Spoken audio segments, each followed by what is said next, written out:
Hello guys, welcome back to my YouTube channel. तो guys आप देख रहे हैं जैसे लर्निंग वीकली चैलेंज 2025 डे 24 मैंने 24। तो गाइज हमने पिछले एपिसोड 23 में हमने जो मुद्रास्फीति जीडीपी और बेरोजगारी के बारे में समझे। गाइज आपने यदि नहीं देखे तो प्लीज़ आप प्लेलिस्ट पे जाके चेकआउट कर लीजिए, जिसमें प्लेलिस्ट में चेक करना वीकली चैलेंज, जिसमें प्लेलिस्ट पे वीकली चैलेंज दिखेगा, उसमें आपको पिछले एपिसोड का टॉपिक्स मिल जाएगा।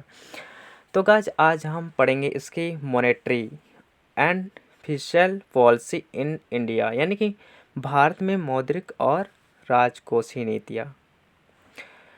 तो देर न करते हुए चलते हैं इस टॉपिक्स के साथ। और आज हम भारतीय अर्थव्यवस्था के दो महत्वपूर्ण घटकों के बारे में समझेंगे। क्या क्या गाइज? मौद्रिक नीति हो गया और जो कोषीय नीति है, इसको हम विस्तार से समझेंगे। और यह नीतियाँ किसी भी देश की अर्थव्यवस्था को संतुलित और विकसित करने में अहम भूमिका निभाती है। ठीक है गाइज, जिसमें गाइज ये प्रतियोगिताएं परीक्षा जैसे कि यूपीपीएससी, पीएससी, बैंकिंग, एसएससी आदि में इस टॉपिक्स के प्रश्न पूछे जाते हैं, इसलिए इसे गहराई से समझना आवश्यक है गाइज। तो हम देर न करते हुए चलते हैं। उससे पहले गाइज आप न्यू हैं तो प्लीज़ इस चैनल को सब्सक्राइब, लाइक और शेयर ज़रूर कीजिए गाइज, और अपने दोस्त को भी बता दीजिए।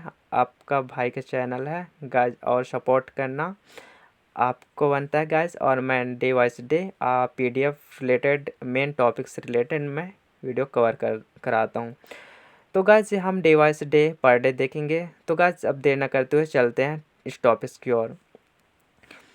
तो गाइज हम सबसे पहला बात करते हैं मौद्रिक नीति, यानी कि मॉनेटरी जो पॉलिसी क्या है। ठीक है गाइज, इसकी मॉनेटरी पॉलिसी के बारे में तो हम इसके बारे में समझे तो मौद्रिक नीति वह नीति होती है जिसके माध्यम से भारतीय रिजर्व बैंक यानी कि आरबीआई ये देश की जो मुद्रा प्रवाह यानी कि मनी सप्लाई यानी ब्याज दरों और क्रेडिट को नियंत्रित करता है। ठीक है गाइस, जो मनी सप्लाई होता है उसकी ब्याज और क्रेडिट को नियंत्रित करता है। इसका मुख्य उद्देश्य यही होता है कि गाइस की मुद्रास्फीति को नियंत्रित करना और आर्थिक विकास को बढ़ावा देना, क्योंकि ये वित्तीय स्थिरता बनाए रखना ही इसका काम रहता है। गाइस हम मौद्रिक नीति के प्रकार के बारे में समझे तो ये समायोजनकारी यानी कि नीति, यानी कि अकोमोडेटिव पॉलिटी मतलब पॉलिसी हुई जब किसी अर्थव्यवस्था को बढ़ावा देने के लिए ब्याज दरें कम की जाती है तो उसे हम लोन सस्ता देते हैं। ठीक है, लोन सस्ता होता है, हम नहीं गाइस, आरबीआई। समझ रहे हो? समायोजनकारी, समझ इसको समझो अच्छे से, क्या होता है समायोजनकारी नीति? जब अर्थव्यवस्था को बढ़ावा देने के लिए ब्याज की दरें कम की जाती है और लोन सस्ता होता है।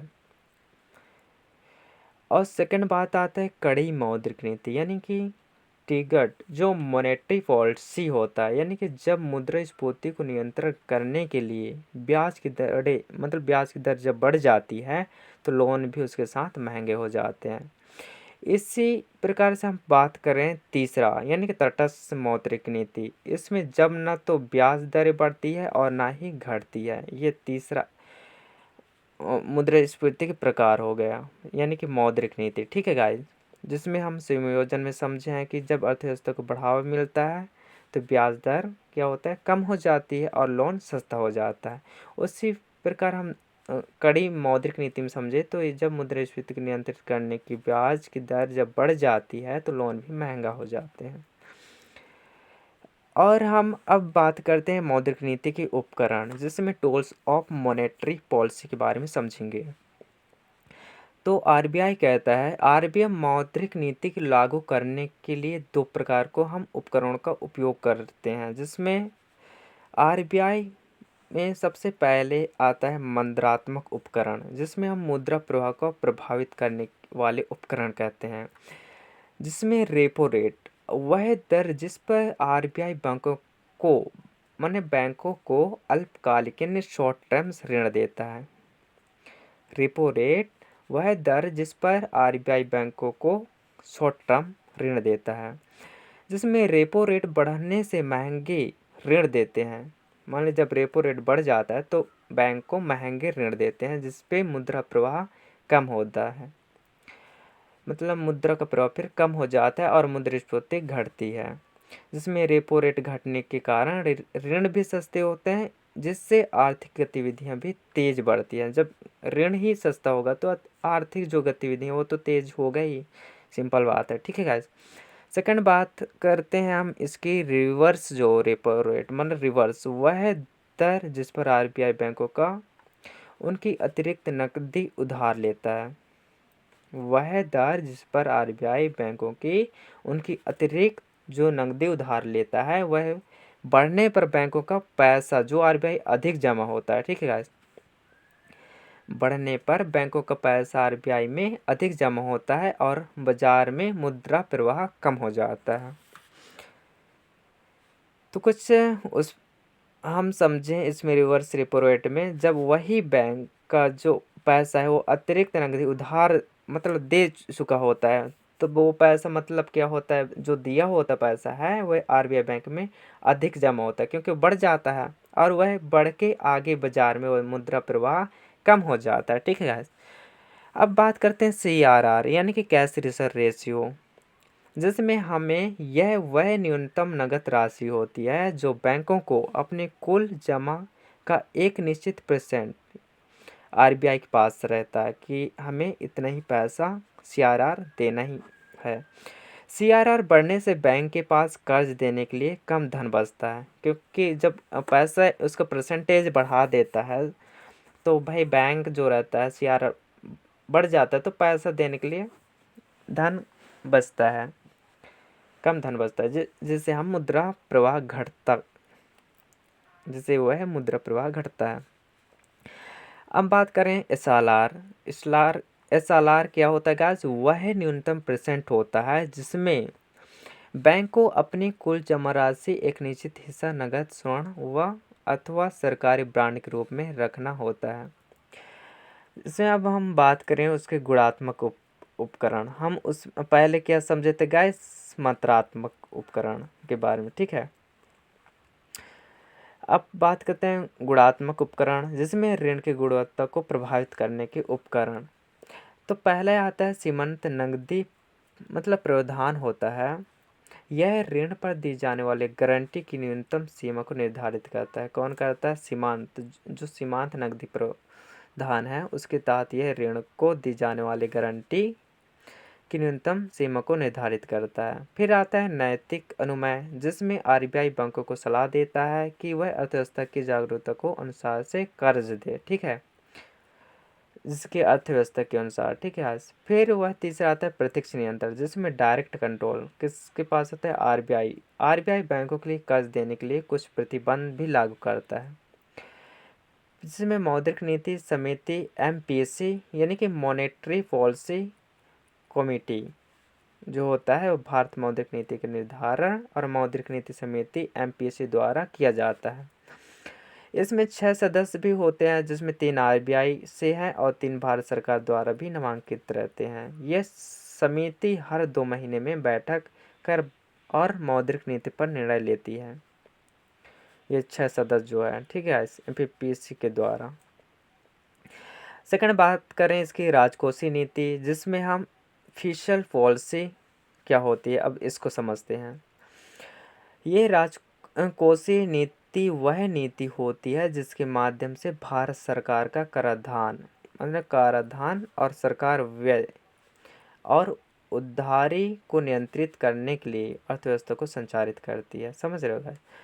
जो यानी कि राजकोषीय नीति वह नीति होती है जिसके माध्यम से भारत सरकार जो होता है कराधान हो गया, सरकारी व्यय हो गया और उधारी को नियंत्रित करने वाला अर्थव्यवस्था को संचालित करता है, जिसे हम राजकोषीय कहते हैं। जिसमें राजकोषीय की नीति को समझें उसके देश के, तो पहला उद्देश्य आता है कि आर्थिक विकास को बढ़ावा देना। सेकंड उसका उद्देश्य ये रहता है कि आय और धन के असमान वितरण को कम करना। ठीक है।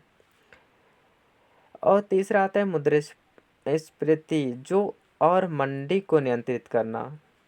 और चौथा आता है रोजगार के अवसर को बढ़ाना। जैसे मैं राजकोषीय नीति के उपकरणों के अब टूल्स के बारे में समझें, टूल्स ऑफ फिशल पॉलिसी। ठीक है, जिसमें पहला आता है करण नीति यानी कि टैक्स पॉलिसी, टैक्स के बारे में समझते हैं। ठीक है, टैक्स पॉलिसी क्या होता है।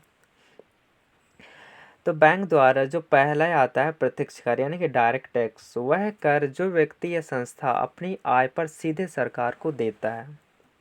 ठीक है गाइस, सीधे सरकार को देते हैं उसको हम डायरेक्ट टैक्स कहते हैं। उदाहरण जैसे हो गए आयकर यानी कि इनकम टैक्स, संपत्ति पर प्रॉपर्टी टैक्स लगता है, ये कहाँ जाता है, डायरेक्ट टैक्स कहते हैं, किसके पास, सरकार के पास जाता है। और एक जाता है सेकंड होता है अप्रत्यक्ष कर जिन्हें हम इनडायरेक्ट टैक्स कहते हैं। वह कर जो किसी वस्तु या सेवा पर लगाया जाता है और वह उपभोक्ता उसे खरीद कर समझ चुका आता है। ठीक है, यानी कि हम उसे कहते हैं जीएसटी, समझ रहे हो। जैसे हम प्रोडक्ट कुछ खरीदते हैं, प्रोडक्ट के माध्यम से जीएसटी लगता है, तो हम उसको जब उपभोक्ता खरीदता है तब वो पैसा उस जिसे जो जीएसटी लगाता है वो पैसा जाता है, जब बिक जाता है, उपभोग जब खरीद चुका होता है तब वो जीएसटी का पैसा शासन के पास जाता है, यानी कि गुड एंड सर्विस टैक्स कहते हैं।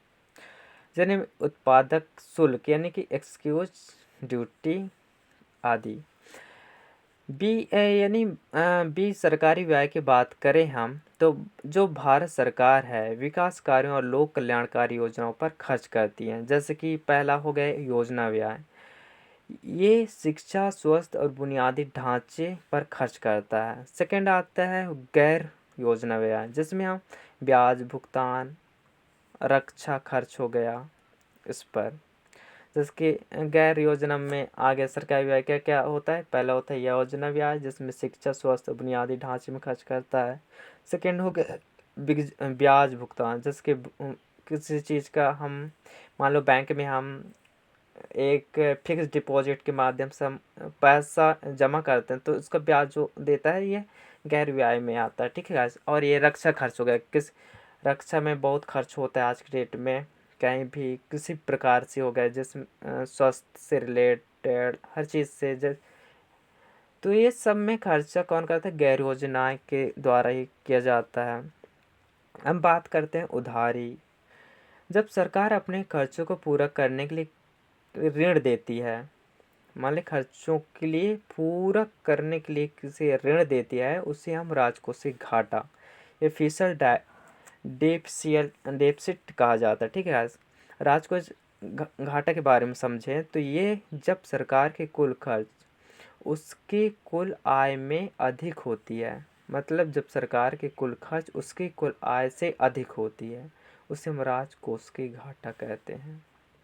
उसे पूरा करने के लिए सरकार क्या क्या करते हैं, देखो पहला आता है बांड जारी करता है, फिर आरबीआई से खर्च लेती है, सेकंड तीसरा बात निजी क्षेत्र से उधारी लेती है। और यह मौद्रिक और राजकोषीय नीति के बीच के बारे में समझे तो गाइस इसकी जो मौद्रिक और राजनीतिक राजकोषीय की बात करें तो ये मौद्रिक नीति जो होता है भारत सरकार द्वारा संचालित एक मुद्रा स्फीति जिससे कि हम गवर्नमेंट द्वारा हम टैक्स के रूप में वसूलते हैं। और राजकोषीय ये होता है ये जब किसी टैक्स के माध्यम से हम किसी कर्जों द्वारा हम टैक्स वसूलते हैं तब हम राजकोषीय और मौद्रिक नीति के जो व्यय है वो सरकार को एक टैक्स के रूप में जारी करता है। और गाइस हम बात करें इसकी निष्कर्ष यानी कि कॉन्क्लूशन, तो ये वीडियो के माध्यम से आपको निष्कर्ष यह निकला कि मौद्रिक नीति जो आरबीआई द्वारा लागू की जाती है, यानी कि मौद्रिक नीति किसके द्वारा होता है, आरबीआई द्वारा लागू की जाती है, उसके माध्यम से उद्देश्य मुद्रा प्रवाह तथा मुद्रास्फीति को नियंत्रित करना होता है। ठीक है। और राजकोषीय ये होता है कि नीति सरकार द्वारा जब लागू की जाती है तो उसका उद्देश्य ये होता है कारो हो गया सरकारी व्यय और राजकोषीय घाटे को नियंत्रित करता है। सिंपल बात है। और गाइस ये दोनों नीति जब मिलकर अर्थव्यवस्था को एक स्थिर और संतुलित बनाए रखने में इन दोनों मदद करते हैं। तो गाइस कुछ इस प्रकार से टॉपिक्स रहा, ये मेन टॉपिक है निष्कर्ष में। आप ये वाला टॉपिक राजकोषीय नीति ये वाला आप समझ जाइए या नोट्स कर लीजिए, इससे रिलेटेड आप विस्तार से समझ जाइए क्योंकि गाइस ये वाला जो टॉपिक्स है ना एग्ज़ाम में पूछे जाते हैं। जैसे कि पीएससी में अभी एग्ज़ाम दोगे, पीएससी में मेंस में बैठा रहा, मैं तो पास नहीं कर पाया बट मेंस से बैठा रहा तो ये क्वेश्चन आया रहा। और गाइज आप को ये वीडियो पसंद आता है, कुछ इस प्रकार से टॉपिक्स है, आप नोट्स कर लीजिए। और मैं चाहता हूँ गाइज आप इससे भी अच्छे से विस्तार से नोट्स बनाइए, समझिए और मेन मेन टॉपिक को कवर कीजिए।